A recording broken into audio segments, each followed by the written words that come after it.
بسم اللہ الرحمن الرحیم الحمد للہ وکفا وسلام علی عبادہ الذین اصطفى اما بعد عن عبد اللہ بن عمر رضی اللہ تعالی عنہ عن النبی صلی اللہ علیہ وسلم قال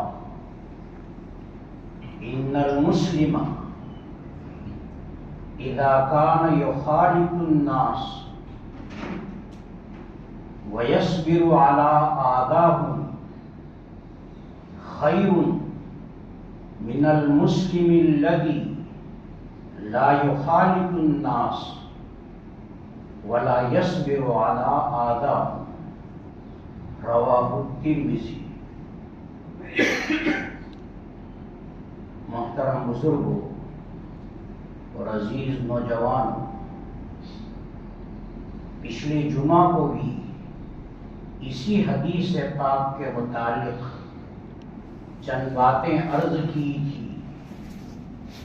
دوبارہ حدیث پاک کا ترجمہ سن لیجیے۔ پچھلے جمعہ کو بھی میں نے ترجمہ کیا تھا حدیث پاک کا، پھر دوبارہ ترجمہ سن لیجیے۔ نبی اکرم صلی اللہ علیہ وسلم کا فرمان ہے کہ جو مسلمان لوگوں کے درمیان رہتا ہے، جو مسلمان لوگوں کے درمیان رہتا ہے، لوگوں سے تعلقات رکھتا ہے، لوگوں کے ساتھ مل جل کر کے رہتا ہے اور ان کی تکلیفوں پر صبر کرتا ہے، وہ مسلمان بدرجہ بہتر ہے اس مسلمان سے جو لوگوں کے درمیان نہیں رہتا ہے بلکہ الگ تھلگ رہتا ہے، لوگوں سے اس کے کوئی تعلقات نہیں اور کسی گوشے تنہائی میں سمجھے جو ہے وہ رہتا ہے۔ تو گوشہ نشینی کی زندگی سے بہتر زندگی وہ زندگی ہے جس میں آدمی انسانوں کے درمیان رہے، لوگوں کے درمیان رہے اور لوگوں سے تعلقات رکھے، اور ان کی طرف سے اگر کوئی تکلیف پہنچے تو ان کی تکلیفوں پر صبر کرے۔ یہ صبر کرنے والا تکلیفوں پر مسلمان بہتر ہے اس مسلمان سے جو الگ تھلگ رہے۔ جب الگ تھلگ رہے گا تو کوئی تکلیف ہی نہیں پہنچے گی کسی کی طرف سے، اور جب کوئی تکلیف ہی نہیں پہنچے گی تو صبر کرنے کا بھی سمجھے موقع، صبر کرنے کی بھی اس کو کوئی ضرورت نہیں۔ بہرحال یہ مضمون اس حدیث پاک میں بیان کیا گیا ہے۔ حدیث پاک کا حاصل اور خلاصہ یہ ہے کہ جب تم لوگوں کے درمیان رہو گے تو یہ ہو نہیں سکتا کہ لوگوں کی طرف سے تمہیں تکلیفیں نہ پہنچیں۔ نبی پاک صلی اللہ علیہ وسلم یہ فرمانا چاہتے ہیں کہ جب تم لوگوں کے درمیان رہو گے، جب لوگوں سے تعلقات رکھو گے، جب لوگوں سے میل جول سمجھے جو ہے رکھو گے، تو یہ ہو نہیں سکتا کہ کبھی لوگوں کی طرف سے تمہیں کوئی تکلیف سمجھے نہ پہنچے، ضرور پہنچے گی اور یقیناً سمجھے جو ہے پہنچے گی۔ سوال، لوگوں کی طرف سے تکلیف کیوں پہنچتی ہے؟ یہ سوال میں نے پچھلے جمعہ کو بھی کیا تھا۔ سوال، لوگوں کی طرف سے تکلیف کیوں پہنچتی ہے؟ جواب، خالق کائنات نے انسان کی تخلیق میں اپنی قدرت کاملہ کا مظاہرہ فرمایا ہے۔ خالق کائنات نے انسان کی تخلیق میں اپنی قدرت کاملہ کا مظاہرہ فرمایا ہے۔ یہی وجہ ہے کہ میں نے پچھلے جمعہ کو بھی بتلایا تھا، یہی وجہ ہے کہ آپ کوئی دو انسان ایسے نہیں بتلا سکتے جن کے چہرے 100% ایک جیسے۔ اللہ نے ہر ایک کا چہرہ الگ بنایا ہے۔ آپ سمجھے کوئی دو انسان ایسے نہیں بتلا سکتے کہ جن دو انسانوں کے چہرے 100% ایک جیسے ہوں۔ نمبر 2، آپ دنیا میں کوئی دو انسان ایسے نہیں بتلا سکتے جن کے فنگر ایک جیسے ہوں، جن کی انگلیوں کے نشانات اور جن کی انگلیوں کے سمجھے انگوٹھے کی لکیریں ایک جیسی ہوں۔ اسی لیے میں نے پچھلے جمعہ کو کہا تھا آج کل فنگر کی سمجھے بڑی اہمیت ہے، سمجھے سرکاری کاغذات ہر چیز میں سمجھے انگوٹھا جو ہے لگانا پڑتا ہے؟ کیوں انگوٹھا اتنا ضروری؟ یہ خالق کائنات نے اپنی قدرت کا مظاہرہ کیا ہے کہ دو رسم کے آدمیوں کی انگلیوں کے نشانات اور لکیریں ایک جیسی نہیں ہوں، تو چہرے کسی دو آدمیوں کے اور دو انسانوں کے چہرے ایک جیسے نہیں، دو انسانوں کی انگلیوں کے نشانات اور لکیریں ایک جیسی نہیں۔ اور آج ایک تیسری بات بتلاتا ہوں جو پچھلے جمعہ کو نہیں بتلائی تھی، اور وہ یہ ہے کہ خالق کائنات نے انسان کی تخلیق میں اپنی قدرت کا مظاہرہ فرمایا ہے، اور یہی وجہ ہے کہ آپ کوئی دو انسان ایسے نہیں بتلا سکتے جن کے مزاج ایک جیسے ہوں۔ ہر آدمی کا مزاج جدا گانا ہے، ہر آدمی کی طبیعت جدا گانا ہے، ہر آدمی کی پسند اور سمجھے جدا گانا ہے۔ خالق کائنات نے کوئی دو انسان ایسے نہیں بنائے کہ جن کے مزاج ایک جیسے ہوں، جن کی طبیعتیں ایک جیسی ہوں، جن کی پسند اور سمجھے ایک جیسی ہو۔ تو جب مزاج مختلف ہیں، ہر انسان کا مزاج دوسرے انسان سے ملتا نہیں بلکہ اس سے مختلف ہے اور اس سے جدا گانا ہے، تو یہی وہ وجہ ہے جس کی وجہ سے دوسروں سے تکلیف پہنچتی ہے، انسان کو تکلیف پہنچتی۔ تمہارا مزاج کچھ اور ہے، سامنے والے کا مزاج کچھ اور ہے، تمہاری طبیعت کچھ اور ہے، سامنے والی کی طبیعت اور سمجھے، سامنے والے نے ایک بات کہی، تمہاری طبیعت پر اور سمجھے اس کا اثر ہوا اور تمہیں ناگوار ہوئی اس کی بات اور تمہیں تکلیف پہنچی۔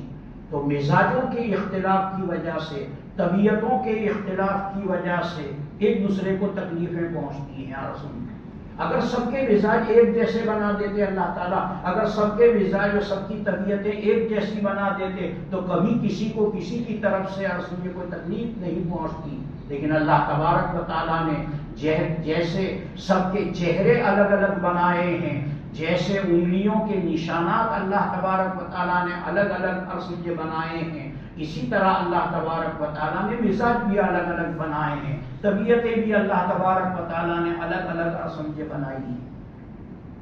یہی وجہ ہے کہ کبھی اپنوں کی طرف سے بھی تکلیف پہنچتی ہے، پرائیوں کی طرف سے تو تکلیف پہنچتی ہے، لیکن کبھی اور سمجھے اپنوں کی طرف سے بھی اور سمجھے تکلیف اور سمجھے۔ اور ہم تو کس شمار میں؟ نبی پاک صلی اللہ علیہ وسلم کی مثالیں دیتا ہوں۔ نبی پاک صلی اللہ علیہ وسلم کو تکلیفیں پہنچتی تھی، اور کس کی طرف سے تکلیف پہنچتی تھی؟ پرائیوں کی طرف سے تکلیف نہیں پہنچتی تھی، بیویوں کی طرف سے تکلیف پہنچتی تھی۔ نبی پاک صلی اللہ علیہ وسلم کو تکلیفیں پہنچتی تھی اور بیویوں کی طرف سے جو ہے تکلیفیں پہنچتی تھی۔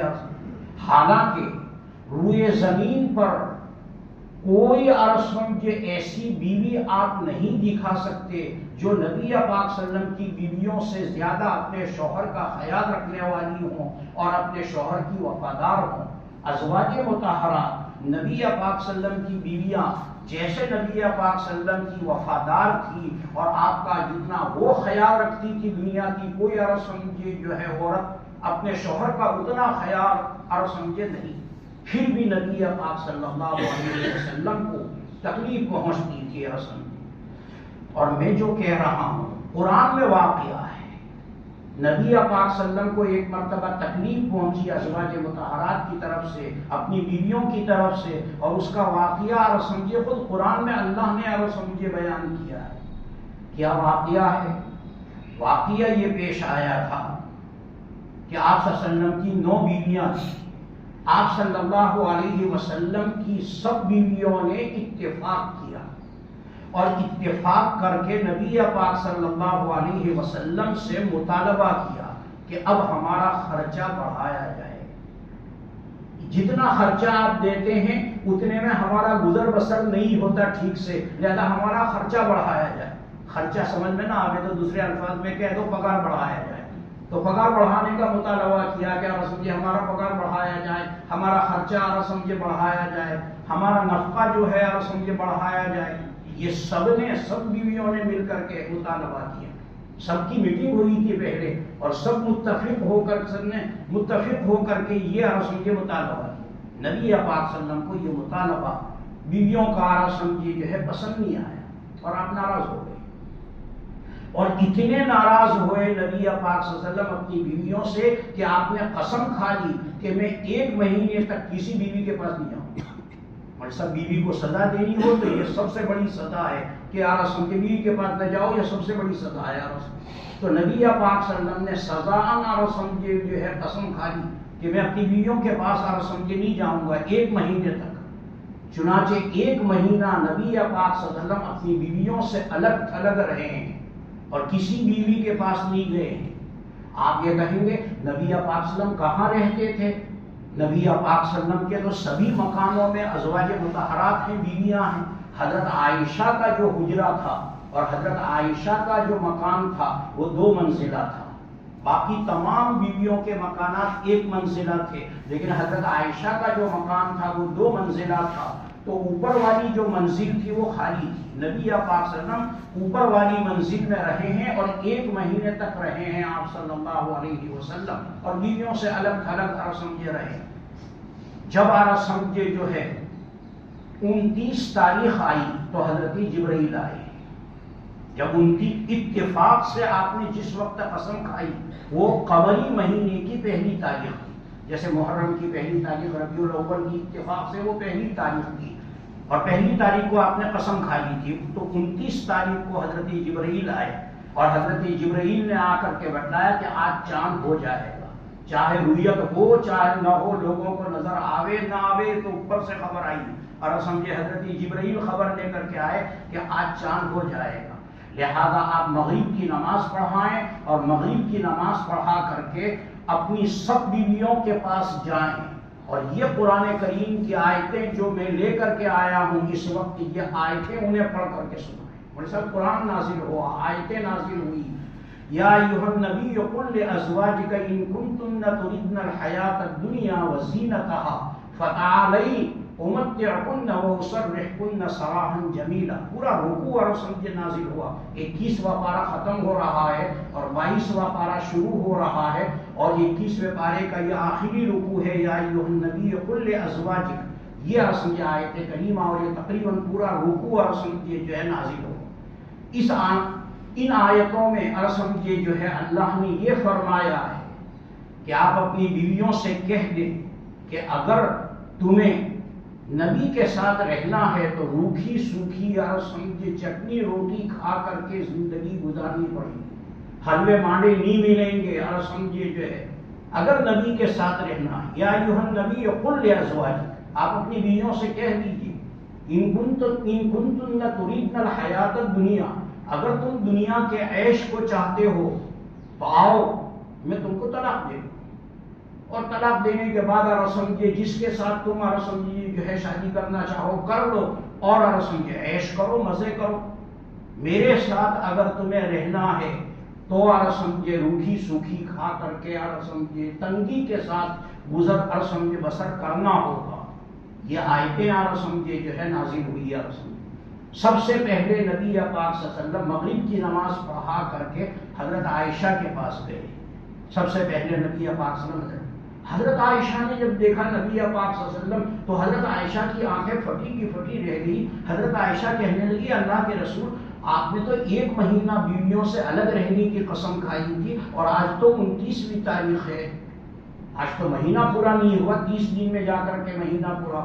تو نبی پاک نے فرمایا قمری مہینہ یعنی اسلامی مہینہ، انگریزی مہینہ نہیں، اسلامی مہینہ، یہ کبھی 29 کا پورا ہوتا ہے اور کبھی 30 کا. مجھے حضرت جبرائیل نے آ کر کے بتلایا کہ آج سمجھے چاند ہو جائے گا اور آج مہینہ پورا ہو جائے گا. بہرحال یہ ہیں سمجھے جو ہے. تو محترم بزرگوں سمجھے دیکھو نبی پاک صلی اللہ علیہ وسلم کی بیویاں ہیں اور میں نے بتایا کہ روئے زمین پر نبی پاک صلی اللہ علیہ وسلم کی بیویوں سے زیادہ وفادار اور خیال رکھنے والی اپنے شوہر کا کوئی بیوی نہیں ہو سکتی. لیکن پھر بھی نبی پاک صلی اللہ علیہ وسلم کو، اردو کی کہاوت ہے جہاں 2 برتن ہوتے ہیں وہ آپس میں بجتے ہیں، جہاں میاں بیوی ہوتے ہیں کبھی سمجھے جو ہے بیوی کی طرف سے، اور یہ بھی سن لیں دونوں طرف سے ناراضگی ہوتی تھی. کبھی نبی پاک صلی اللہ علیہ وسلم ناراض ہو جاتے تھے اپنی بیویوں سے، اور کبھی بیویاں ناراض ہو جاتی تھی نبی پاک صلی اللہ علیہ وسلم سے. یہ بھی سنے اور سمجھے، ناراضگی ایک طرف سے نہیں بلکہ دونوں طرف سے ہوتی تھی. یہ تو واقعہ میں نے بیان کیا کہ جس میں نبی پاک صلی اللہ علیہ وسلم ناراض ہو گئے بیویوں سے اور قسم کھا لی اپنی بیویوں کے پاس 1 مہینہ اور سمجھے نہ جانے کی اور سمجھے. اب ایک اور سمجھے حدیث سنیے اور سمجھے جو دوہرے کی ہر کتاب میں اور سمجھے جو ہے یہ حدیث آتی ہے. نبی پاک صلی اللہ علیہ وسلم نے ایک مرتبہ اپنی چہیتی بیوی حضرت عائشہ، نبی پاک صلی اللہ علیہ وسلم کی چہیتی بیوی ہیں، سب بیویوں میں سب سے زیادہ محبت نبی پاک صلی اللہ علیہ وسلم کو حضرت عائشہ سے تھی. حضرت عائشہ سے کیوں محبت تھی؟ اس لیے نہیں تھی کہ وہ کنواری تھی، اس لیے محبت نہیں تھی. اللہ نے جو علم عطا فرمایا تھا حضرت عائشہ کو اور سمجھے جو ہے اس علم کی وجہ سے نبی پاک صلی اللہ علیہ وسلم حضرت عائشہ سے محبت کرتے تھے. کنوارے ہونے کی وجہ سے محبت نہیں کرتے تھے. اور دوسری سب بیویاں جو ہیں بیوائیں ہیں، حضرت عائشہ کنواری ہیں اور سب جن سے شادی اس وجہ سے نہیں، حضرت عائشہ کے علم و فضل کی وجہ سے نبی پاک صلی اللہ علیہ وسلم حضرت عائشہ کو حد درجہ چاہتے تھے. حضرت عائشہ کبھی کبھی اور سمجھے ناراض ہو جاتی، کبھی کبھی حضرت عائشہ نبی پاک صلی اللہ علیہ وسلم سے، دیکھو یہ باتیں میاں بیوی کے درمیان کی باتیں ہیں. شوہر کو بھی اپنی بیوی پر ناز ہوتا ہے، کبھی بیوی کو اپنے شوہر پر ناز ہوتا ہے. تو حضرت عائشہ جو ناراض ہوتی تھی وہ ناز ہے، میاں بیوی کی باتیں ہیں اور سمجھیے جو ہے. تو بہرحال اور سمجھیے ایک مرتبہ حدیث میں آتا ہے، ایک مرتبہ نبی پاک صلی اللہ علیہ وسلم نے حضرت عائشہ سے فرمایا، اے عائشہ جب تم مجھ سے ناراض ہو جاتی ہو تو مجھے پتہ چل جاتا ہے. نبی پاک صلی اللہ علیہ وسلم نے حضرت عائشہ سے فرمایا، اے عائشہ جب تم مجھ سے ناراض ہوتی ہو تو مجھے پتہ چل جاتا ہے. حضرت عائشہ نے فرمایا، اللہ کے رسول آپ کو کیسے پتہ چل جاتا ہے کہ میں آپ سے ناراض ہوں؟